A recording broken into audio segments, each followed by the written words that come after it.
yes, welcome to the info session. And just to say that we're so happy you're here. And we are here, we're all here because of the support of the Andrew W. Mellon Foundation, who is funding this work. And then I'm going to just, make sure that I can control my slides. Oh, I'll say the agenda real quick, and then I'm going to pass it over to Wendy because she's got the first piece. It's a five-part meeting, right? We're going to tell you a little bit about Artspace. I'll tell you a little bit about Artspace Immersion. We're going to talk about planning for space to give you all some ideas and kind of check in where you're at already, and talk about how to apply, get some details there, and then we'll stop the recording and talk about questions and answers.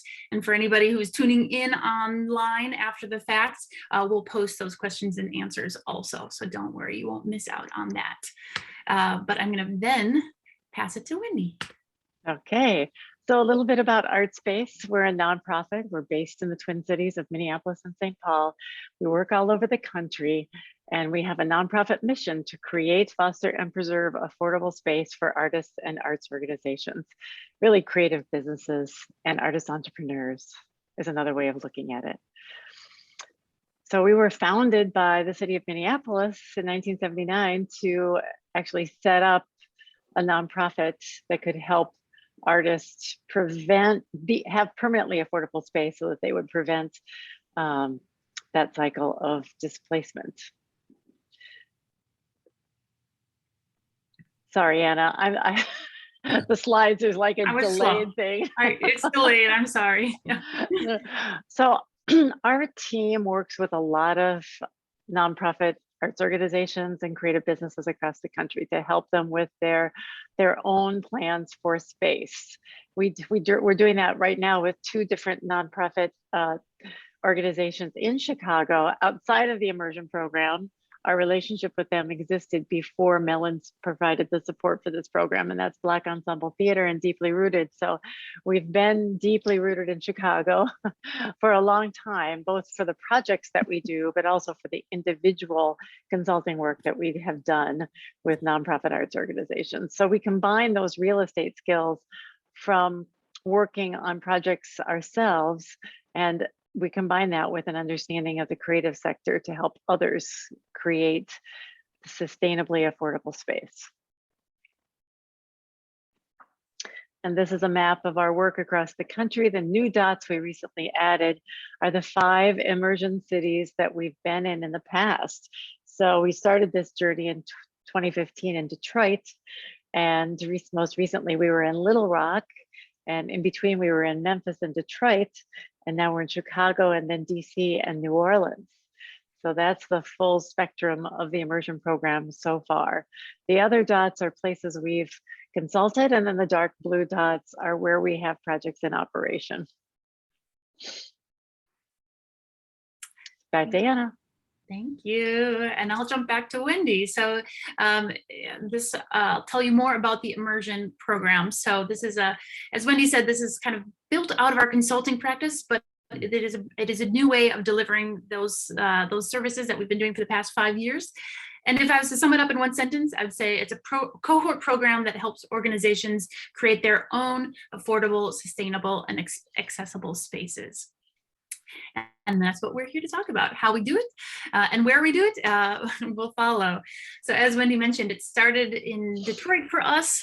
This journey, we piloted the program there and then took it to the Twin Cities, to our hometown, and then received funding to, again, stretch into other cities. So we worked in Memphis, then back to Detroit. These programs all started out being in person. Detroit had to do the shift into virtual mid-2020. And then the Rocks was our first fully virtual program. That's the Twin Cities, or sister cities, of Little Rock and North Little Rock. And CC Mercer was the program liaison of that cohort and is now on the full Artspace team, going to the next cities. And we're so happy that Chicago is that next city. And we will be launching this virtually. So the program will be delivered on Zoom. We have an online platform to do that, but we know that we love being in person and we love gathering. So we put it out there that when it feels safe for everybody to gather. We will be gathering people, and it will always be optional for those who might want to be in person throughout the program. But the meat of the program and the basics will all be covered online.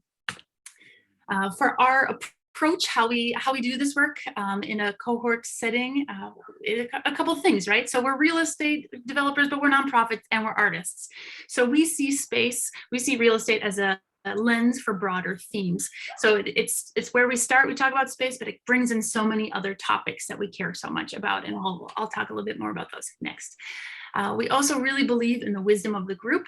We know that we don't have all the answers, but we're very willing to ask the questions and find people who have the answers. We're always bringing in local experts who might know those specifics. We also know that there's a lot of wisdom in the group, and getting arts leaders to talk to each other is a wonderful way to get things done and to help each other. This group that you see in the picture, that's the Memphis cohort, actually when they came to visit us here in the Twin Cities, and they were visiting a boxing gym, which is part of one of the Twin Cities cohorts alumni invited them to see their space. And I'll tell you a little bit more about that project later on. Number 3 is we always talk about multiple definitions of success. So it's not just that space, not just the outcome. It's also the relationships built along the way are how we define success. It's also the processes along the way that develop success. So how this project comes together, who's involved in the decision making, how the organization grows and builds as it builds a project is also part of the success. And also to say that we celebrate little successes along the way. It's not just a finish line that's out there and feels unattainable sometimes. It's each step along the way, and we really do celebrate successes. We believe in access to local resources. So that is resources in terms of getting contact with other professionals, other organizations, but also the attorneys, the brokers, contractors, the people you need to get the work done. It's also access to funding resources, to knowing what's out there. We don't have all the answers for funding, but we can help where we can navigate that piece. And then also a commitment to equity and racial justice is at the heart of our work. So understanding that space really is intertwined with social justice issues. There's a long history of racial inequities in regards to space. So we want to put that out there and talk about it and try to understand how we as a cohort or we as an organization can help navigate and move the needle towards more just spaces. As I mentioned, the lens of space towards all these other pieces, I kind of mentioned a few of these, the social justice piece, capacity building for organizations. We believe in strong and sustainable organizations to thrive within the new spaces, access to resources, community building, so within the cohort, and understanding that each space is not just an island in and of itself. It exists in this larger framework of the city and the neighborhood. Board growth, which is so important as taking on new or expanded space. The leadership team really comes together and needs to come together to make these projects happen. And then the financial planning, that is, finances of space, but also broader health, financial health of an organization and a group. So that's how we approach the work. The kind of 3 kind of nitty gritty, what is this all about? What is a cohort? When we talk about a cohort, it's 10 arts and culture nonprofits or groups. We say on our website that we're open to talking to groups that aren't incorporated as nonprofits, but we do have a nonprofit lens in the way we talk about the work. Teams of 3 leaders coming together from each organization. And we say that team of 3 because we want you all to have time to work on your projects during the program as well. So it's not just one person like receiving information and saying, ooh, next staff meeting, I'm gonna try to bring that up. But know that there's actually time for you to think through some of these questions. And then that we meet monthly for 12 months. And the reason why you have it so long is because we know these projects kind of go up and down over the course of the year. Most organizations, when they start out, many of them are kind of on one path, and then that path turns a little bit. Or we ask, hey, what kind of support or technical assistance might you want? And they think it's one thing, and then it changes, or they say, we just don't know yet. And then it all kind of unfolds. So the 12 months gives us that breathing space to really be there, hold your hand, be your cheerleader, offer that assistance and technical assistance along the way. That is our Detroit cohort when we were still meeting in person in Detroit before we switched to the Brady Bunch Zoom boxes. And I'm going to pass it over to Cece now to talk about the details of the program and the components. Thank you so much, Anna. It feels like there's not a lot on this slide, but this is a lot to digest and consume and put out into the world when you're working on your organization. So these components are like the key core curriculums for Artspace Immersion. It's learning the basics of space planning, which is a lot. It's building networks with organizations and creating space and real estate for professionals. So that's that cohort component where Anna said, you know, we don't have all the answers, but people are usually at different levels in their project, and it's good to exchange that information. It's planning for your own space with guided activities and materials. So then you are going through a thorough process and step-by-step on how to turn these big plans into achievable goals. It's growing as a team. So the leadership you bring to the cohort experience and taking those space-related projects on. And then what we love as a consulting department is the technical assistance and coaching to advance your projects, and not just the mighty few of us on our team, but access to anyone who's on the Artspace staff that can advance, give you ideas, give you coaching, talking that will help you move everything forward. So those are the components of immersion. We also use what we call the ADAPT framework. Anna's going to break that down in a little bit, but then these are the workshops, and we form activities and different types of learning modules to help you further break it down. So your leadership, project concept, cost analysis, location, which spacious, home, all of these things you described, that's a big part of it, where you want to be funding elements, building the capital campaign. And as Anna already mentioned, the overall financial health of the organizations, and then communication between each other and how you disseminate. I love the communications icon because she has an afro. So those are the things that we learned while we were together. That was totally sidebar, but also very relevant as an afro girl. The other things that we do is, as a part of the program, is connecting you. And Chicago is a big city, so it's important that depending on what you're doing, that you have access to professionals that can advance the projects: brokers, bankers, contractors, attorneys, development officers, people who do strategic planning. There are a myriad of folks that we bring in that just help enhance what it is that you're doing, and hopefully can give you the tools you need for your space planning. The cohort community learning, even being in Little Rock, the cohort that went full virtual, there was so much camaraderie between us, and unlikely partnerships just because they had an opportunity to know each other. So that was something that was really valuable. And then of course, our national network of alumni, because the program is growing. It's already been in a few cities, and Chicago is new, and the cities that follow are going to be new as well. So we're expanding the network of people you can reach out to who have gone through similar things.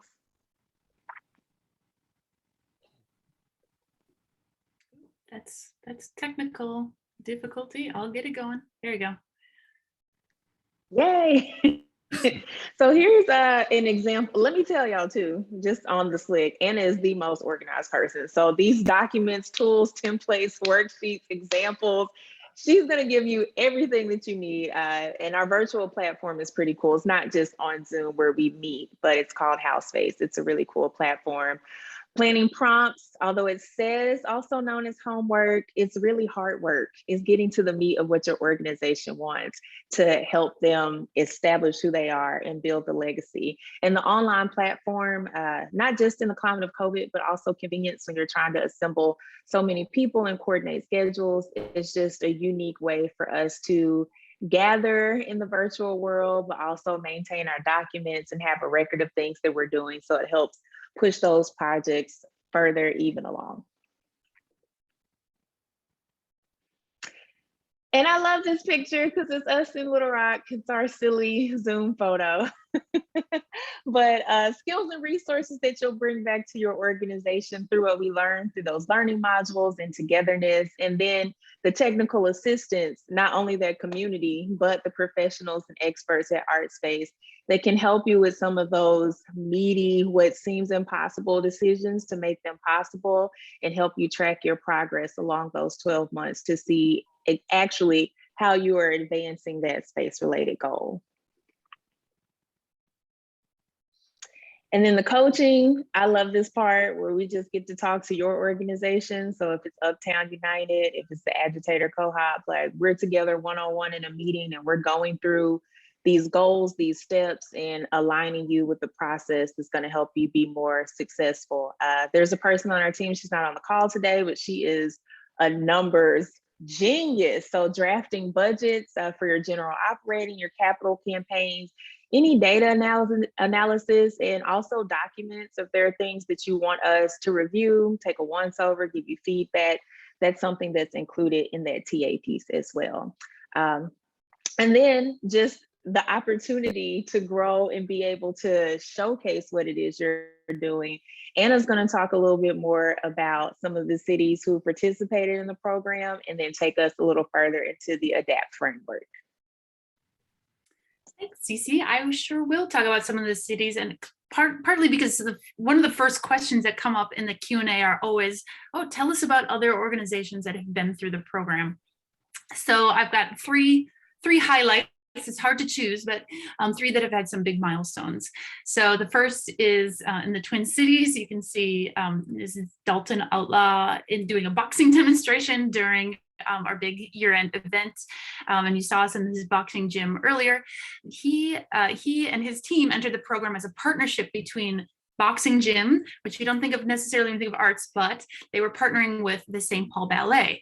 So this very unlikely partnership started when they were cohabitating, or like just happened to be neighbors in a building and sharing the same water fountain, and realized that there is a lot more similarities between boxing and ballet than any of them had realized. So they started cross-training. They got a wonderful grant to do a performance that incorporated boxing and ballet. And as that partnership grew, they realized they wanted to create a space that could be a home for both of their growing organizations. So they created a brand new nonprofit called Commotion Center for Arts and Movement. And they expanded their space. They now have 40,000 square feet in a big warehouse because the concept just kept growing and people were very interested in it. And they brought in other organizations as well. So there's about 12 now, I believe, movement-based organizations that operate out of that space, many shared spaces like locker rooms and large kind of performance black box area, as well as workout equipment. But there's a couple dance companies in there. There is a drumming group and physical therapists, as well as martial arts groups as well. So this was an example of an organization that started with a really interesting partnership. They asked us during the info session, they said, hey, could we enter the program as a partnership because we're looking at creating a new nonprofit. And we said, that sounds fascinating. Yes, in. And so that's one kind of unique way that they went about it. And that was, 2019, that program started. Soon thereafter, they opened up their space, and they have gone through COVID. We just talked to Dalton, and he said that they have currently about 1,000 people going through their space every day to all the different organizations, and they've got enough space to keep everybody spaced out. The other one in Memphis, they're currently gearing up for next week, celebrating their grand opening. So I wanted to talk about them. This in the picture is Kevin. He's the artistic director of Collage Dance Collective. It's a Black ballet company in Memphis that really highlights and strengthens the ballet in the area of celebrating African-American ballet artists and choreographers. And they have a large school, they have a professional touring company as well, and they were busting at the seams when they joined the program. They already had a space, but they knew that they were really tight in there. So they had a vision for a much larger facility. They wanted to make a mark and be a center for African American dance in the country, and they are now just this, amazing state-of-the-art center for learning and performing dance in Memphis, and they are celebrating their grand opening this week. So we can share these links of these organizations when we in our follow-up email if you want to see how they're talking about the grand opening, especially during this time of COVID. And then finally in Detroit, Arts and Scraps is an organization that it's a STEAM organization, STEM with the art in there, but they collect materials that would have otherwise gone to the landfill from production, from it's corporate waste. So it's little pieces of plastic and spools of thread and seconds of purses and shoes and just all sorts of things that they have in this huge warehouse. So they have a store that a lot of educators, teachers, scout leaders use to create their crafts, but they also do a lot of programming and have a scrapmobile that goes around and teaches science and art with those materials. So they have a big need for space because they have all this warehousing, and they also have vans that need to be able to park and place for programming. So they were in a space that was big enough, but it was in really rough condition. It was leaky. Their landlord wasn't so great. They knew that they weren't long for that lease because they were just really kind of struggling in how to operate within that space. So now, a couple months after the program ended, they ended in about March this year. I just was emailing with the executive director, and they've signed a lease on a new space. It's a multi-tenant, brand new space. It's multi-tenant. They didn't want to own, and that's okay. But they wanted a long-term lease, and we helped them talk through that to make sure that they were able to. They didn't want to move, every year, all that stuff. So they got a nice 15-year term so that they know that they're stable in that space. So also the question often is, does it have to be people just buying space, or is it just one ownership model, or could it be co-ownership?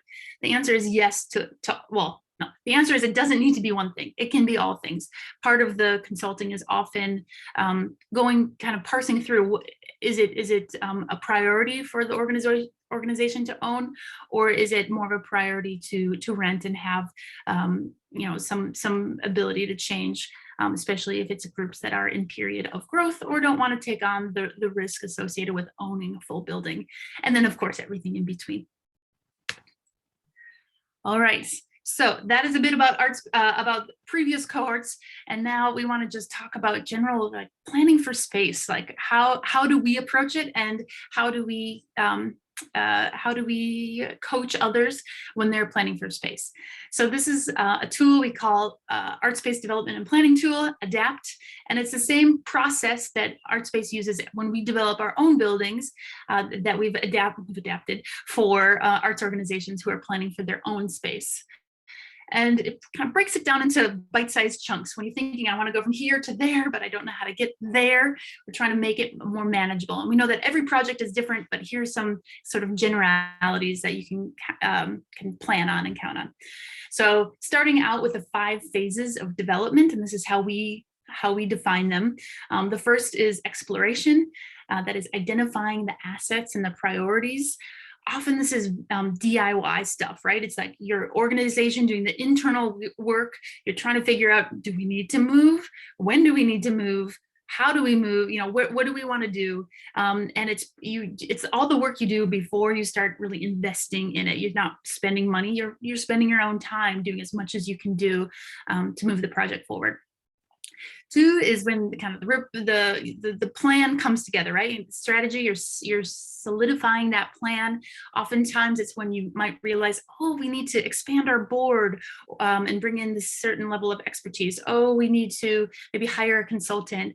Now let's actually start really touring buildings. Let's think about the kind of the nitty gritty, and that's the strategy of it. There's some investment often. There's some maybe consulting fees, or trying to put yourself out there. You're becoming a little bit more public with the way you talk about it, perhaps, but not anything, groundbreaking quite yet. The third step is pre-development, and that's activating the moving parts. We talk about pre-development, and that's when you secure the site. That's when, if you're going to hire an architect, that's when or attorney, if all those folks, that's when you're hiring them. That's when you're fully fundraising. That's when your circle that knows about your project is expanding a little bit. It's not fully public, but you're starting to talk about it with other folks and bringing in real estate expertise. 4 is construction. So somewhere in between then, like big capital campaign or fundraising campaign. Not everybody does capital campaigns, but 4 is construction. That just means the physical movement of the space, be it building a new space, be it improving an existing space, be expanding it. So that's the physical aspect of it. And that's, even though it's the big kind of something, the one that you can visually see things happening, sometimes it's the shortest phase of all. It's often the most clear cut too. And then number 5 is operations. So that's how you're working in the space, how you're making sure it's sustainable, and you're maintaining the space. So we always put that in the planning for new space, because if you're not planning for that happily ever after, you might catch yourself off guard, and you want to make sure you're planning for 20 years after you move into that space and not just year 1. All right, so those are the 5 phases of development. Within each phase, there's lots of things to think about. And Cece talked a little bit about these 6 elements that we cover with our curriculum. And they draw from what we think each step of the way are the really important elements to consider. So that's the leadership, that's a project concept, cost analysis, the location, the funding, and the communications. Those pieces are all what moves the project forward. It starts with self-assessment. So we always say, before you start a new kind of phase, take a check-in. Where you at? Where's the team at? Is this moving forward? And at the end of the phase, ending with a decision point of do we move forward? Do we go back? Development very much is not point A to point B. It is loopy, it is up, it is down, it is forward, it is back. And we represent that with this sort of spider web to say that each of these components can be within a phase, can be addressed in various orders. They can be addressed at the same time. You can go back. It is not a linear process by any means, but we try to break it down as well as we can. So when these 5 phases and the 6 elements are put together, they kind of look like this. So it creates this matrix with the self-assessment at the beginning of each phase, the decision point at the end. And then you can see my little purple arrows is that at the end of each decision point, they're kind of going back to the leadership, the self-assessment area, but down to the next phase. So we call this, we think of this as a cyclical nature of development. You're kind of starting up here with the big ideas, and you're getting deeper, you're taking on more risks sometimes, you're talking to more people, and you keep circling down until you get to the space that you want, that is right for you, that you can afford, and then you're going to operate it and maintain it. So it's almost like a tornado in my mind, but I couldn't make the 3 dimensions work. So here we go. And this is what we use as our curriculum sort of construct for the immersion program. When we're talking about immersion, it's that strategy phase that we're really focused on, right? So we oftentimes, and we imagine and we encourage that groups have already done some exploration. They've already decided, yes, we need to do this. They've done some work already, but they haven't yet gotten into that pre-development phase. They haven't yet launched their capital campaign, haven't yet secured the space necessarily, right? We're focused on that middle phase of getting the plan really set so that everything else can follow. That's to say, that's kind of where we focus. There's always groups that are more in exploration phase. There's always groups that are more in pre-development phase. They're a little bit further along when they enter the program, and that's okay. It's not as cleanly cut as we like to talk about it. So if you think, you might not be quite in the strategy phase either earlier or later, that's okay. We still want to work with you. We just let you know that that's kind of where our curriculum is set. So that's where immersion is For today, I want to spend a little bit of time talking about that exploration phase. So the things that you can do alone, independently, and the things that we'd love to see that you've already done when you enter into the immersion program. So if you're thinking about applying, you can be thinking of, and you can be thinking through these things like, oh, have we done these things? Oh, is this something that we can think about even, as we go along or before the program starts? And how to talk about your project in these terms might be helpful as well. When we say, tell us about your project, you can talk about these pieces. That could be helpful. It's just a little tip for those tuning in. But certainly we always love it when people talk about their projects in their own ways. So I'm going to talk through each of these elements, but starting with the self-assessment, that's just making sure you asking yourselves just, the really simple questions. Where are we at now? For this, we think about the key question as being, does your current space situation fit your organization's needs? I'd imagine for most of you, the answer is probably like, not quite, because you're here. But it's figuring out which areas are the most urgent to take care of, right? And that will help lead you to where you want to go. So there's 5 areas. There's the size, there's the cost, stability, condition, and location to describe space, and really thinking about where you're at now. And if you don't have space right now, then that kind of answers that. But if you do have space, figuring out what's working, what's not, because when you're thinking about a new space, you don't want to throw the baby out with the bathwater, to use the old phrase, but you want to think about, oh, what do we love? What do we want to carry forward into our next space? But really what needs to change? So to do that, we've got this assessment that we use with immersion, and that's to take a look at those 5 components: size, cost, stability, condition, and location. And then there's different levels for each one where you can self-assess. Level 1, for the most part, is it's not working, it's inadequate, it's not stable, it's too expensive, it's just something's wrong with it, right? That's level 1. Level 4 is it's all great. We really love it. It's working for us. The costs are reasonable. We're feeling stable. It feels like it's room enough to grow. So that's 4. So, and many people are in between, right? So what our recommendation is, and what we will send you this sheet if you'd like to have a little take-home self-assessment tool, is to just sit down with your group and maybe even do it individually. So everybody kind of goes through into circles where you think you're at, and then discuss where's their agreement, where's their disagreement, and how can we use this information as kind of data to help us move forward. So that is just a little take home for you that we'll send to you as a little kind of place to start when you're thinking about self-assessment. Then when you get into the project, that first component that we talk about is leadership. And in the early stage in the exploration, are they assembled? Are they aligned? Are there missing pieces? Are there people that you actually really need? And you're thinking, oof, if we could only ask so-and-so to join us, that would just make the whole project start with a bang. So the to-do list is identifying the team of individuals that will be making decisions about space. It could be everybody in your group, but most likely it's probably a smaller group that's going to really focus on space. And then gather together to talk about the fundamentals of the initiative. Like, what are you really trying to do here? What's the crux of it? And what are the expectations of the working group? Is it a big commitment? Is it going to meet every month? Is it going to be ad hoc? How is it going to move forward? Project concept, the key questions for space exploration. When you're thinking about really what is the vision and the function of the space, you're thinking, okay, why is this initiative, whatever you're doing, whatever your project is, why is it necessary? How does it address the needs of your organization? How does it address the needs of the community? So if you take time to think about that now and write it down, document it, not only will you make sure that you as a team are aligned in what that is, you're also laying that foundation, that framework for when you talk to funders, when you talk to potential donors, when you talk to your board. So you have this kind of, rehearsed or very articulated way to talk about your project and why it's important. Cost analysis, those are how much it costs to do what you're envisioning.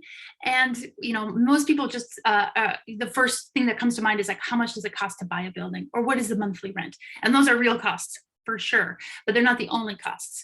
We also think about the cost associated with planning for it, right? Your time, right? That's a cost to your group, your organization. If you need to hire a consultant, if you need to bring in more people, like those are real costs. In order to start your fundraising, even there's costs associated.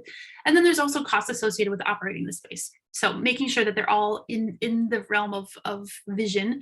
So to start out with thinking about it, like at the very early stages, you don't have to think about all of them. Just think about where you're at now. Like, what is your budget right now? Where is there room for you to think about your own planning time to start thinking about fundraising?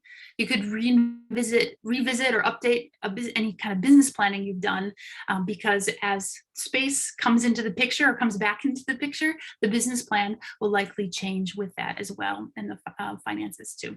So it's just more taking an audit when you're early on before you start creating the big budgets for what you're creating. The location, that's the physical space, that's the site, the building, the rooms, whatever it is. So before, jumping out and starting to tour buildings all around the city, thinking about what are the priority features you'd like the location to include, right? So what neighbor are you set in one neighborhood or one area of the city? Or is it really important for you to be near public transportation? Is it important to be near a school? Is it important to be have a lot of green space around it? What are those features that are important to you? Because they're not the same for everyone, and they will really guide your space. Nobody can tell you what those priorities are, but you can, and figure out what those are before you even kind of start pouring through the real estate. It'll save a lot of time. Funding, so how are you going to pay for the space? Oftentimes that's fundraising. Sometimes there's other financing options, like taking on loans or bridge loans. We don't always recommend that for everybody, though sometimes it's the right fit. Sometimes it's public grants or funding that may be available. So we recommend starting with taking an inventory of your existing experience with fundraising, existing expertise, and talking that through with the leadership team. And then communications, that's planning to how you're going to communicate internally and externally. There's a whole lot of change that happens with the space project. So thinking about who are the people, who are the individuals and the organizations that you'll need to share updates with throughout the project. Let's see, we're going to also talk about naming talking points about the vision of the program. So what are the ones that resonate most to you, that you want to everybody in your organization when they're talking about the project, you're all talking about the same kind of main talking points. Whew. So there you go. You've gotten through all 6 elements, and there's sort of that decision point, like, is this project something we still want to do? Do we want to go? Do we want to no go, or do we want to do over? Go meaning let's follow that purple arrow down to the strategy phase and apply for immersion. No go would be, just deciding like, well, why don't we want to do this? Is there any conditions that might change our mind in the future if we want to resume it in the future? And do over is just to say, you know what, we're not quite ready for strategy, but we really want to spend some time focused on the leadership part and the project concept part, right? So there's at any phase, there's always room for you to say, okay, we're gonna either press pause or we're gonna go back. And again, that cyclical nature of development is so true. So then before you apply for Artspace, here's just my little recommendation that you meet with your team, you talk through that exploration phase, all that information that I just kind of threw at you. Where are we at with our leadership, project concept, cost analysis, location, funding, communications? Where are we at? If you think that your project and your team are ready for strategy, ready for immersion, ready to like move forward, and you want to push the go button, then we're hoping that you apply. We really would love to work with you on your projects.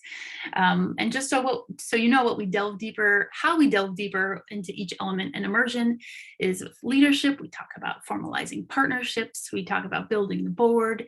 Project concepts, we create space use plans and prioritize uses. For cost analysis, we draft capital and operating budgets. For location, we talk about assessing potential sites and securing the site. So the agreements and forms that you need to do to secure the site. Funding, we're identifying funding sources and getting ready to launch that capital campaign or fundraising campaign. and communications, creating case statements to communicate the vision of your project. So that is what we'll be doing in immersion in the strategy phase. All right, Cece's going to run through how to apply and just a couple little tidbits on that, and then we'll stop on record and talk Q&A. Thank you so much, Anna. Yeah, this is the nitty gritty. So we are looking, the applications are open now. They are at artspaceimmersionchicago.org. What you can expect from the program is that we'll notify groups at the top of November, and our first workshop will be November 17th.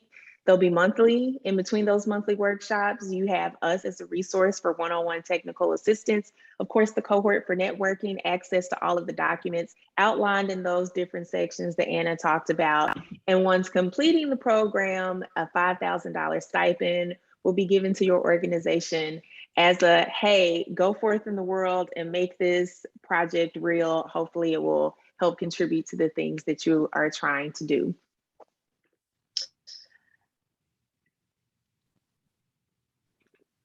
We're getting the next slide up here. So this is the criteria. You must be dedicated to art, cultural, some other creative pursuits, which everybody here is.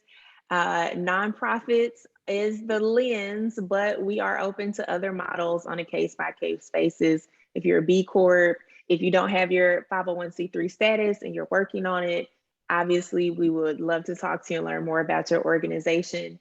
Have to be home based in the city of Chicago, which is already really big. I know they're Chicagoland area, but we're focusing on the city of Chicago. That you've already done, identified some of these space-related initiatives. A note on a napkin, some type of planning has been done and thought in that exploration phase that you are thinking about expanding your space plans. And then the 3-person team, which is really important, not only to be informed, but the equal distribution of the work and absorbing the information that will be excited and available to participate throughout the 12-month program. If you have 2 people, that's fine. If you have 4 people, that came up yesterday, that's also fine. But we just want to know that, you know, you're not out in the world alone, that you have a team that's going to support you through the immersion program. And then the application is simple. I've done it twice already. It takes no time. Okay, we're just gathering information about your organization, the people who you imagine will be on that 3-person team, a little bit more about what goals you have for the space-related project, and you can find all of that information on artspaceimmersionchicago.org. And then some dates to remember. The application closes on the 14th. You know, if you have any questions in between, Anna and myself, Emma, we're available to you. We'll be setting aside some time the 25th through the 28th to interview the finalists. We're going to notify you at the top of November on the 2nd, that first workshop on the 17th. And then we're going to be together until October of 2022. So those are key dates to remember.